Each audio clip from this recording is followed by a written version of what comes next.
Hello, YouTube. This is the Galley La Podcast, and today we are going to be discussing One Piece Chapter 1059, the Captain Koby incident.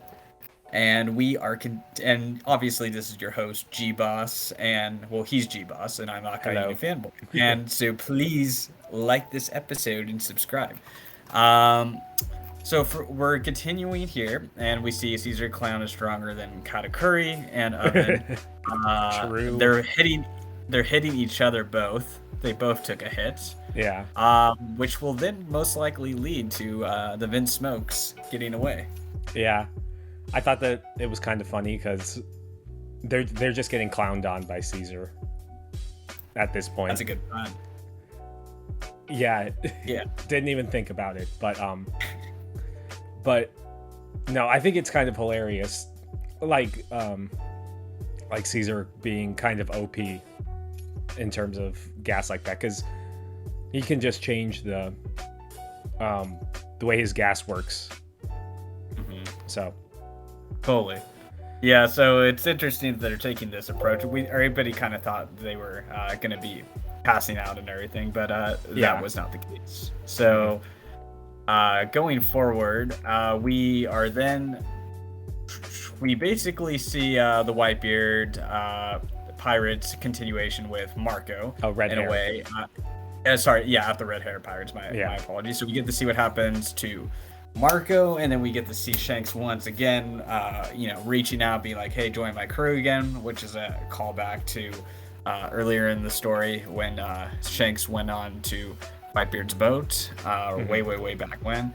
And I kind of like this. I thought it was a good way to wrap everything up with Marco's character, and especially his interaction with Luffy. Shanks was only there to pick up Marco.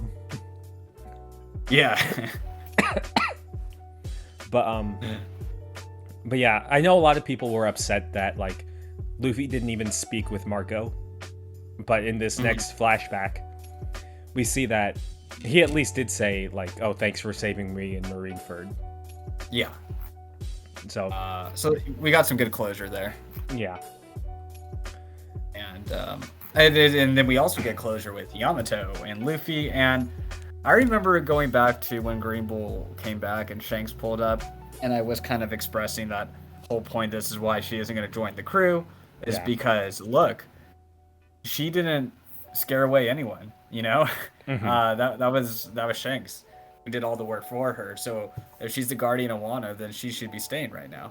And lo and behold, that turns out to be the reason why she stays. Yeah. I did like that. That validates all the not that I mean, I don't dislike Yamato that much, but it gives validation to our perspective on the character, because everyone wanted her to join. Yeah, and Luffy's like, yeah, that'd be a load off my mind. Yeah, to stay here, And there doesn't seem to be any indication that she'll join in the future, even though she said, "Yeah, I really wanted to be a real crewmate, but I have to stay here, so you don't have to worry about Wano." Yeah. And I don't really think there's going to be time for them to join back later at this point, Yeah. And I think we touched on this before, but I think the only time after that she could really show up would be like leading the forces of Wano with Momo in the final war. Right. As part of the Grand Fleet, because she's like kind of like Bartolomeo and Cavendish level, like a captain. Yeah. Well, it depends how strong Momo gets by that point, but he might actually be the captain and more her as the right hand, Yeah. But that's kind of to be seen, Yeah. But kind of going back to the Marco thing, it was kind of nice to see, like, recognizing how far Luffy had come and how proud Ace would be here. And I think it's kind of a really good segue into Blackbeard coming back into the story, Yeah. Because all of Shanks, Marco, Ace, and Luffy have this close interaction with Blackbeard, especially at the end of the Marineford War, which they're referencing, and then now it's kind of connecting here again to what happens at Amazon Lily. But yeah, so we get to see the aftermath here with Boa being like, "Oh no, I shouldn't stay here. I should go marry Luffy." That's my plan. And I just wanted to say, take a small victory lap that Boa didn't get captured by Koby. Yes. I will humbly take the L on that one. Because what happens with Koby in this chapter, I think both of us would prefer this next thing that's happening with him. Yeah, I mean, I would say one W for Koby as he was the only one, as along with Blackbeard, that wasn't turned into stone. The Vice Admiral and the rest of the Navy crew, and then the rest of the Blackbeard crew all got soloed by Boa Hancock, so I think that's a feat in itself that Koby wasn't turned into stone either. That's true. Yeah. But anyway, we see the Marines attacking Amazon Lily, and them deploying their new pacifistas, which are called Seraphims. Yeah. And what do you think of these? Because we see two of them in the chapter. We see the first one, and a second one fights Blackbeard. But I think it's interesting because, I mean, they're clearly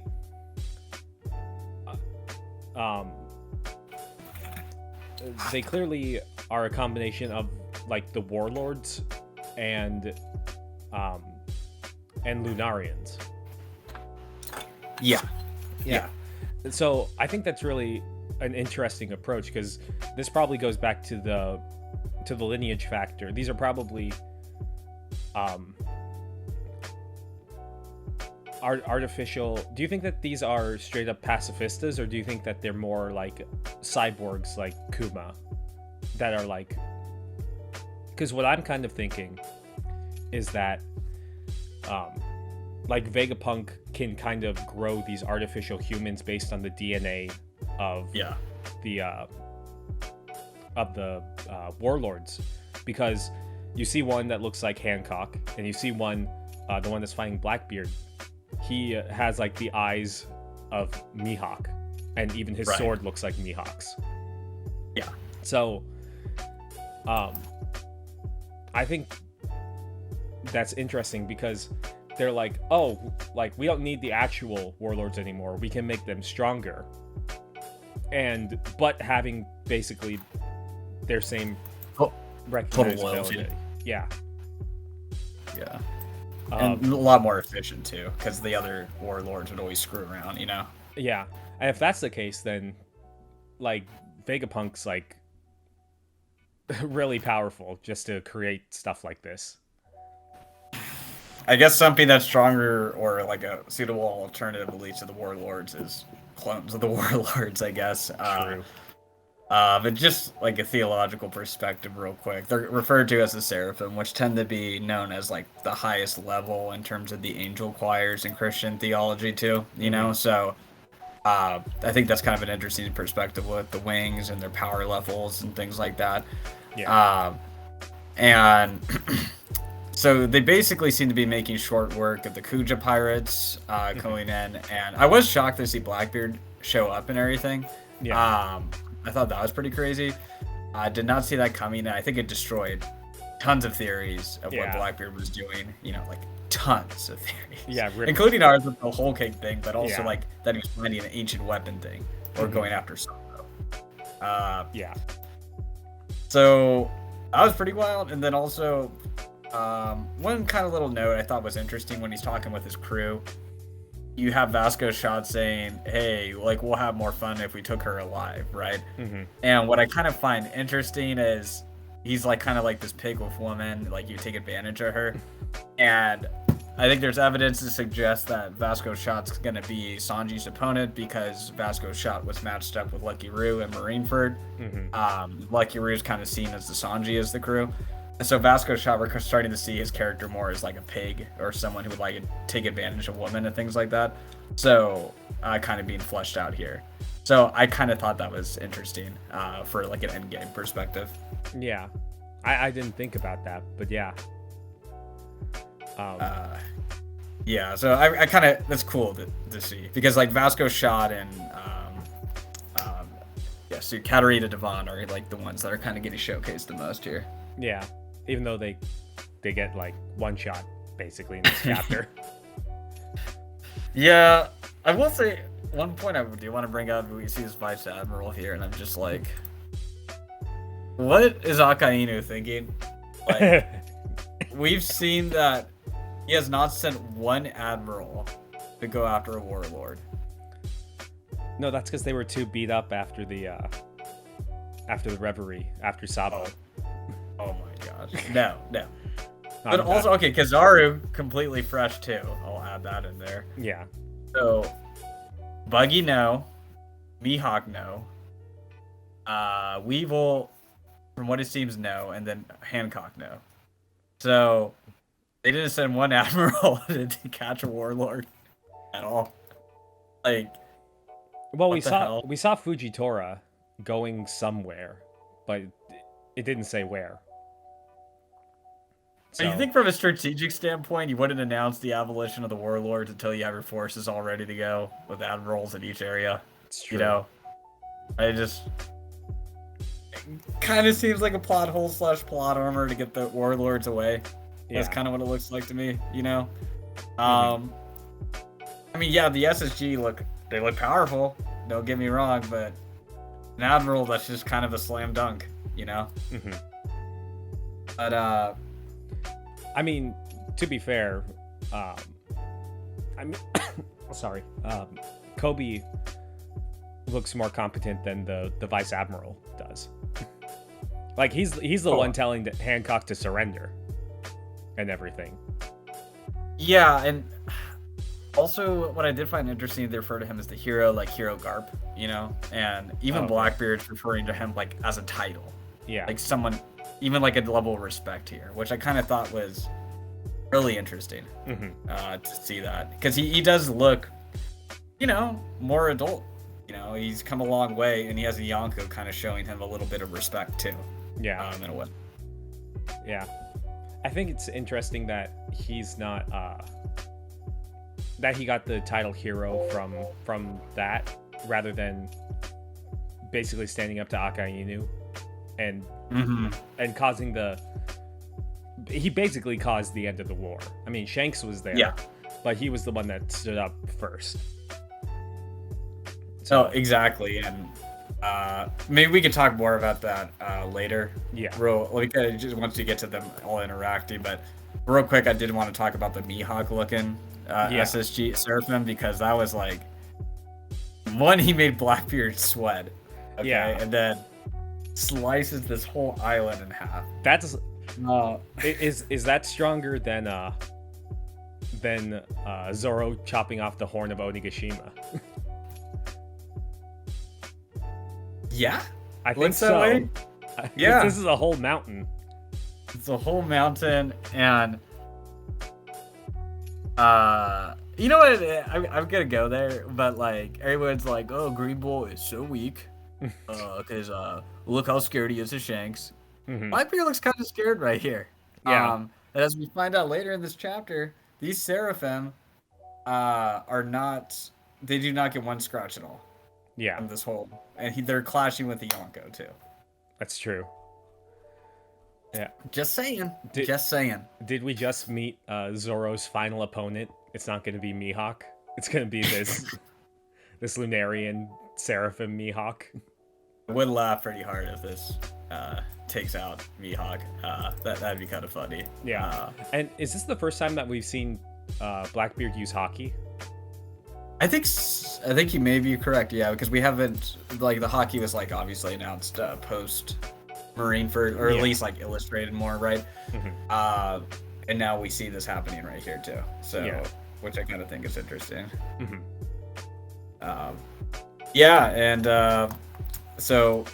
Blackbeard has to use Black Hole to get away, and then we see the Slave Arrow being used and wiping out everybody. Mm-hmm. And then, obviously we see the moral aspect of Koby come in like, hey, you're going to break the statues and kill people. So Yeah. stops there, Yeah, and that relates back to his characterization back from Marineford. Mm-hmm.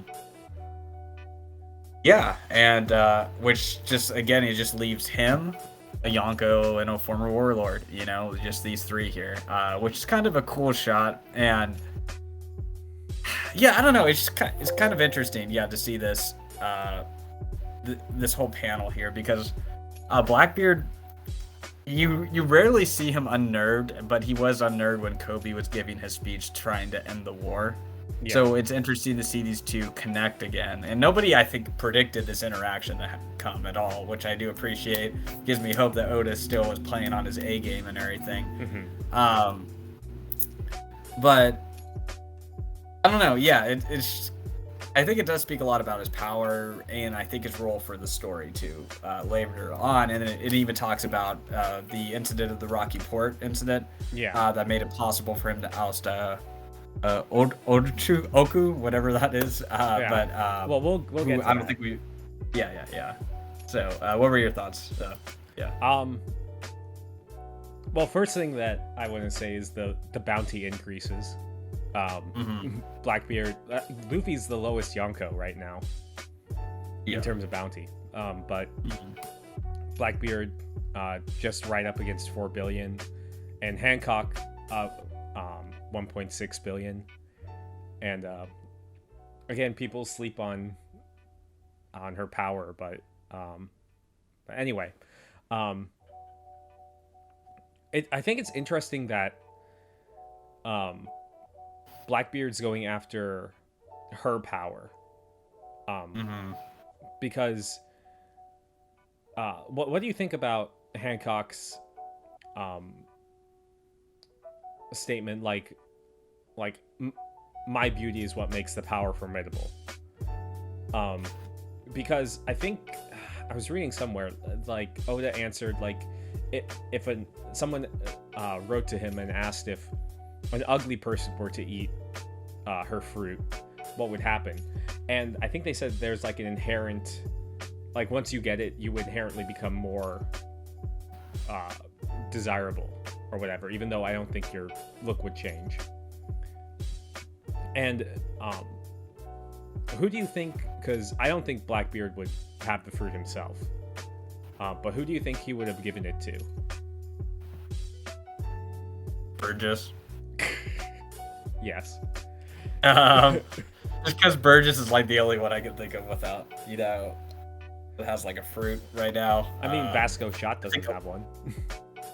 From what we know, I just say because we saw Burgess do a full out fight without using any power, I guess would be like the most likely candidate. But I do think like there's something like natural fighting prowess independent of a devil fruit. So the old man with the guitar that defended the old hag in the Odin flashback had the same fruit as Bartolomeo's. Oh yeah. But Bartolomeo seemed to be a lot more adept at using it, for example.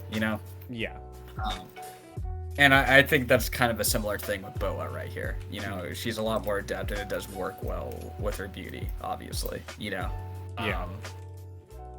So, I don't know. I think the manga kind of outweighs it a little bit right here too.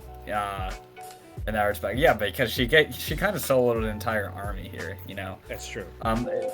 I do wonder why Blackbeard and Koby overpowered it. Maybe it has to do with willpower, because remember, Law's fruit wasn't affecting Igmon and Kaido because their haki was too strong, and I'm wondering if that's kind of something similar right here.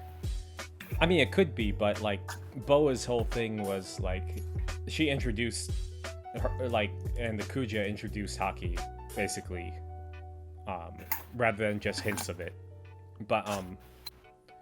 But yeah, I could see that. I mean, maybe Blackbeard didn't get hit, or Koby didn't.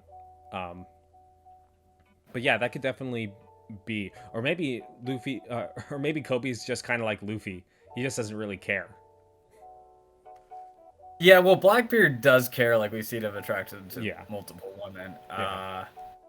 And I'm sure Luffy. I mean, I think Kobe's like just like awkward enough too. I think in a way also, but I think it might literally just be hockey, like willpower. Their wills are too strong to be turned into that, basically. Well, I mean, on the bottom of the next page it says, Blackbeard says, the way I see it, if I let you go, you just turn us to stone.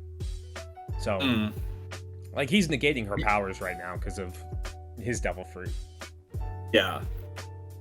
Yeah, so that's interesting then, yeah, because we don't really see them object in any meaningful way. I don't know. So it's kind of obscure how they survived, but all the rest didn't. But yeah. Yeah, so it was kind of interesting, and they do kind of go on to say that whole talks about the incident of Rocky Port, but they don't really give too many details. It just kind of that Blackbeard inadvertently benefited from Kobe's, heroic deed, which is kind of similar to how Blackbeard works all the time, where Luffy breaks out a lot of people and impale down, and then Blackbeard inadvertently leeches off of Luffy, and the same thing with Marineford too. He just leeches off of people's success, Yeah. Well, Ochoku, he was one of the Rocks pirates. Oh, gotcha. Yeah, he was one of the ones that were mentioned. So I think that's interesting that he was associated with the pirate island before.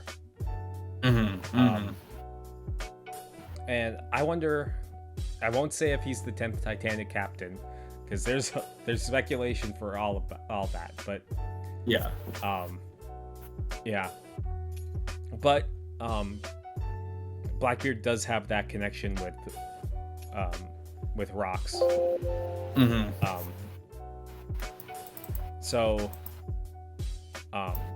Also, I looked up about the Rocky Port incident, and I couldn't really. They didn't really say much about it, but I mean, Law was involved with it. Yeah. So I think it's. I want to know the story behind it, because now you have Ochoku, Law, and Koby all tied into this. So I think that's interesting. Do you think it's possible we go on a little mini Koby arc right here? Oh, I don't know if that would make fans happy. Yeah. Well, just like him trying to break free from the Blackbeard pirates, seeing what happened at the Rocky Port incident. I don't know. Yeah, I'm not sure. Because it's kind of hard to see what Oda's going to do with all this. Because to this point, we still haven't seen, Koby do any combat prowess at this point, Yeah.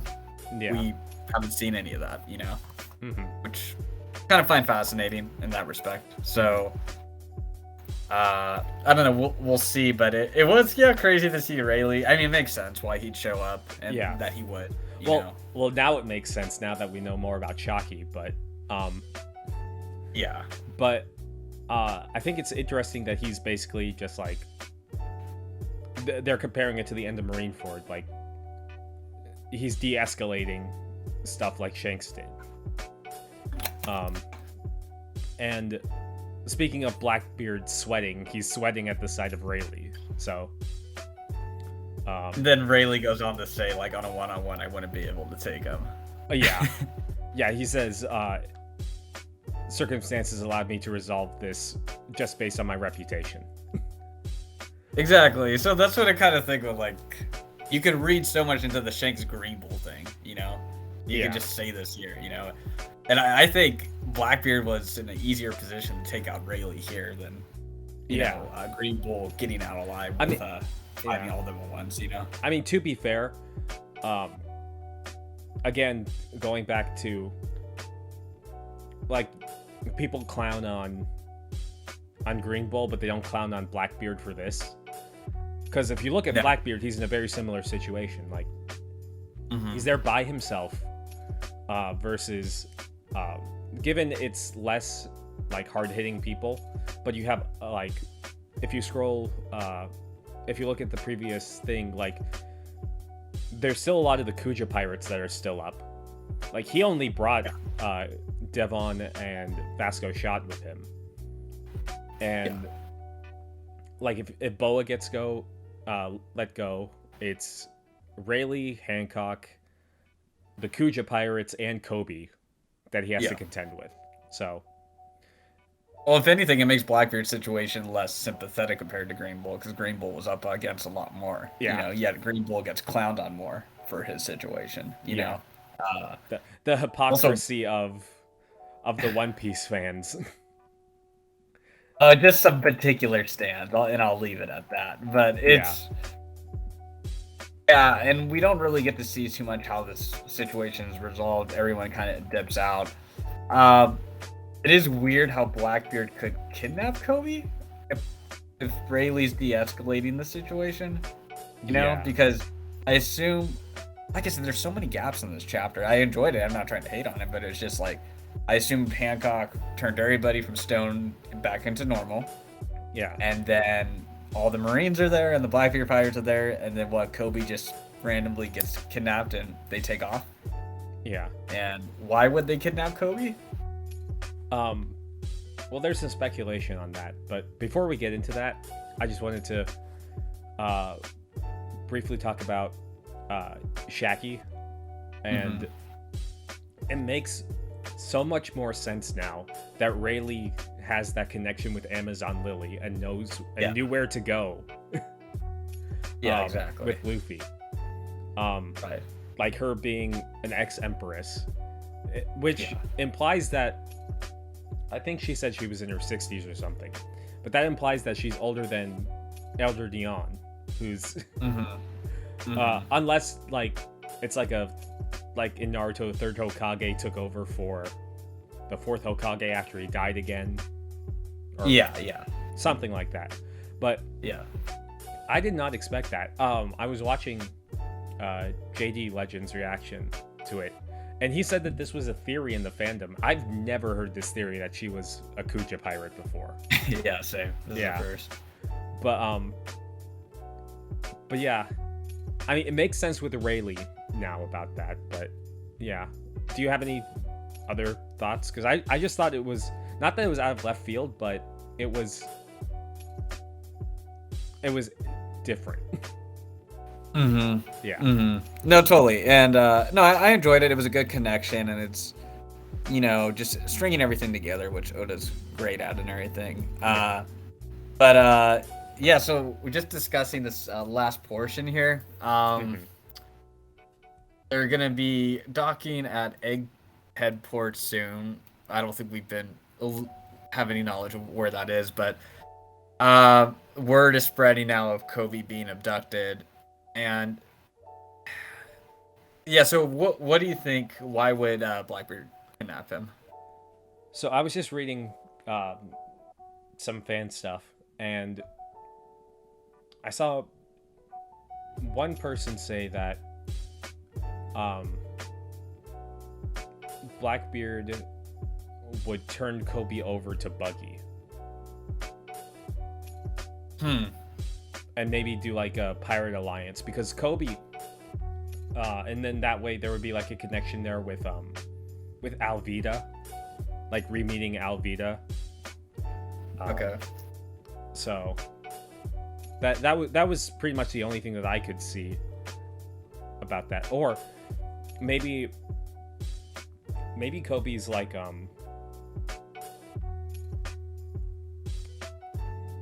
okay, so it says regarding the kidnapping of Captain Koby. I wonder.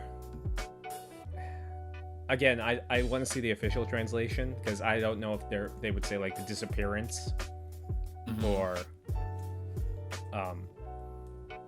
it's been abducted by one of the four emperors, Blackbeard. Because maybe he could be like he stowed away on their ship or something. I don't know. Because he is working with Sword. Yes. So I don't know if this is related to that. Is Aokishi on the ship potentially? Oh, maybe. Right. We got that payoff of him working with Blackbeard from like 30 volumes ago. Yeah, and maybe Koby is that much of a big deal in the Marines right now, even though he's just a captain. Maybe. Maybe there's something in his lineage that we're not aware of, or his potential for the story. I think it's interesting that Koby is now closely interacted with probably one of the most important characters in the story now.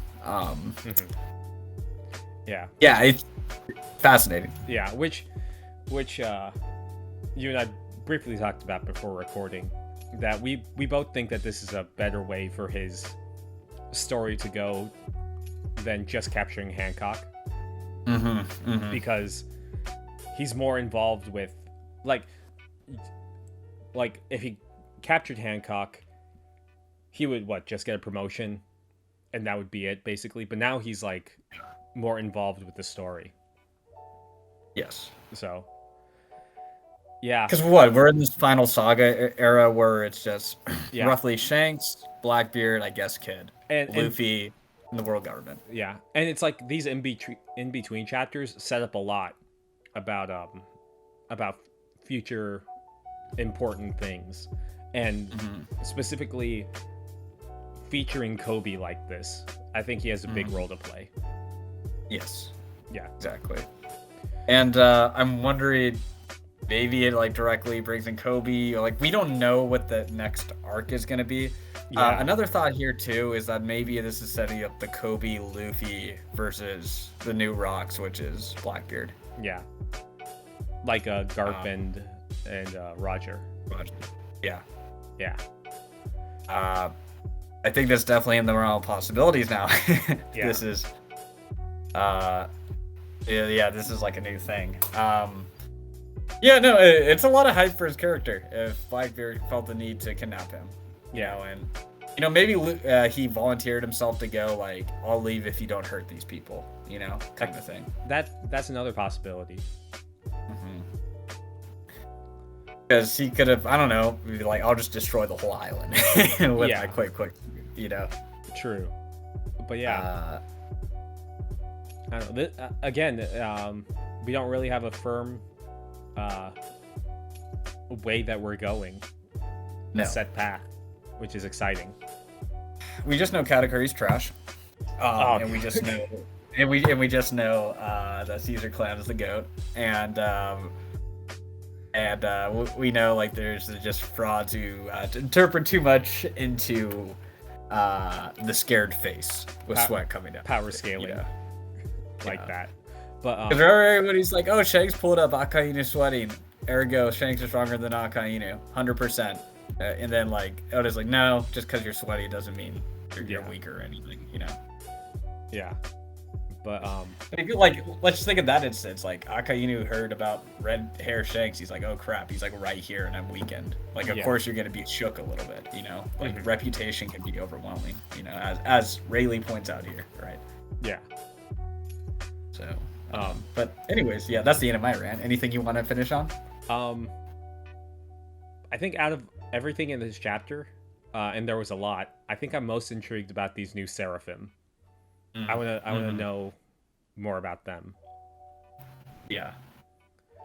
I can't wait for the buggy clown Seraphim. True. There could potentially be a law one. Law one, a crocodile one, a Gecko Moria one. Yeah. Or even a Blackbeard one. Yeah. Crocodile shows up, it's a little girl. Yeah. A Blackbeard one would be interesting, to say the least. There's definitely a lot that can happen though, but so anyways, no break next week, which is great, and really curious to see what happens next in the story of One Piece. But anyways, leave a like, subscribe, do all that jazz, and we will see you all later. Peace. See ya.